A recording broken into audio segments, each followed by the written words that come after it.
A man went to a barber shop to have his hair cut and his beard trimmed. As the barber began to work, they began to have a good conversation. They talked about so many things and various subjects. When they eventually touched on the subject of God, the barber said, "I don't believe that God exists." "Why do you say that?" asked the customer. "Well, you just have to go out in the street to realize that God doesn't exist. Tell me, if God exists, would there be so many sick people? Would there be abandoned children? If God existed, there would be neither suffering nor pain.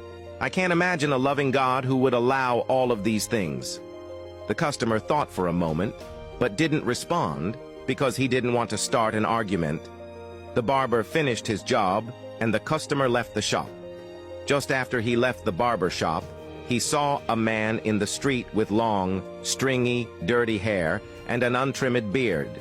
He looked dirty and unkempt.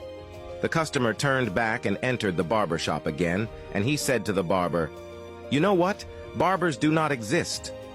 "How can you say that?" asked the surprised barber.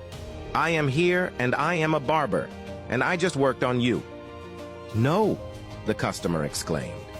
"Barbers don't exist because if they did, there would be no people with dirty long hair and untrimmed beards, like that man outside." "Ah, but barbers do exist. That's what happens when people do not come to me."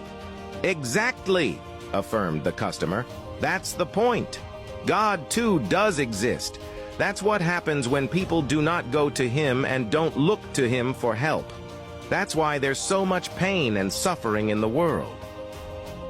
If you find value in this story, please like, share, and comment below. Stay blessed.